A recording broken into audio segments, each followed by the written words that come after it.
I want to match an olive green color starting with a phthalo blue and a cadmium yellow. The resulting green is way too intense. I will need to mute it down. I have alizarin crimson, which is close enough to be a complementary of that green.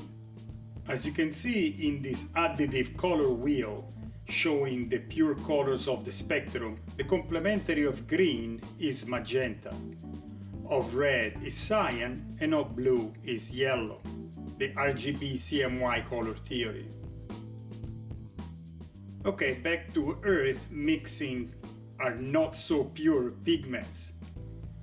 Those exercises in color mixing are fun and challenging. I get several paint color samples from the hardware store.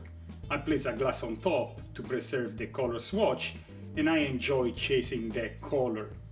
Once I get close with the color, my focus shifts on the value, the relative degree of lightness or darkness of that color.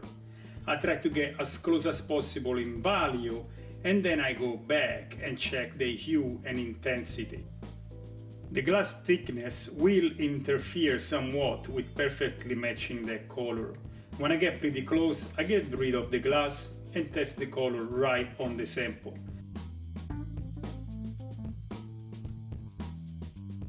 Adobe Photoshop placed the olive green in between a cadmium yellow and a black. So now I have a cadmium yellow medium and a cadmium yellow light. The medium one has a redder content, and the black is an ivory black, so a blue black, let's call it. As I mix the cadmium yellow with the black, you will notice right away that somehow it's a huge shortcut. Instead of a phthalo blue, very chromatic, we have a very dirty blue. I have a black. And so it gets me closer to the dirty green, the olive green. I'm gonna go for the value.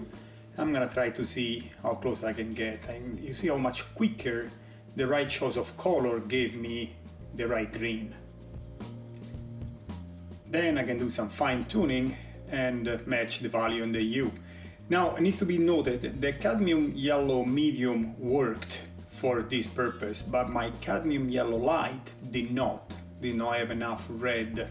As you notice, starting from the right color surely helps. You can get to the color you're chasing much quicker. What's not possible to do, you cannot find a chromatic color if you're starting with muted colors. It's just not possible. The opposite is true. I can get a muted green starting with a very chromatic phthalo blue, and a lot of it's complementary. So I hope you enjoyed this lesson. To the next one. Okay, ciao, thanks.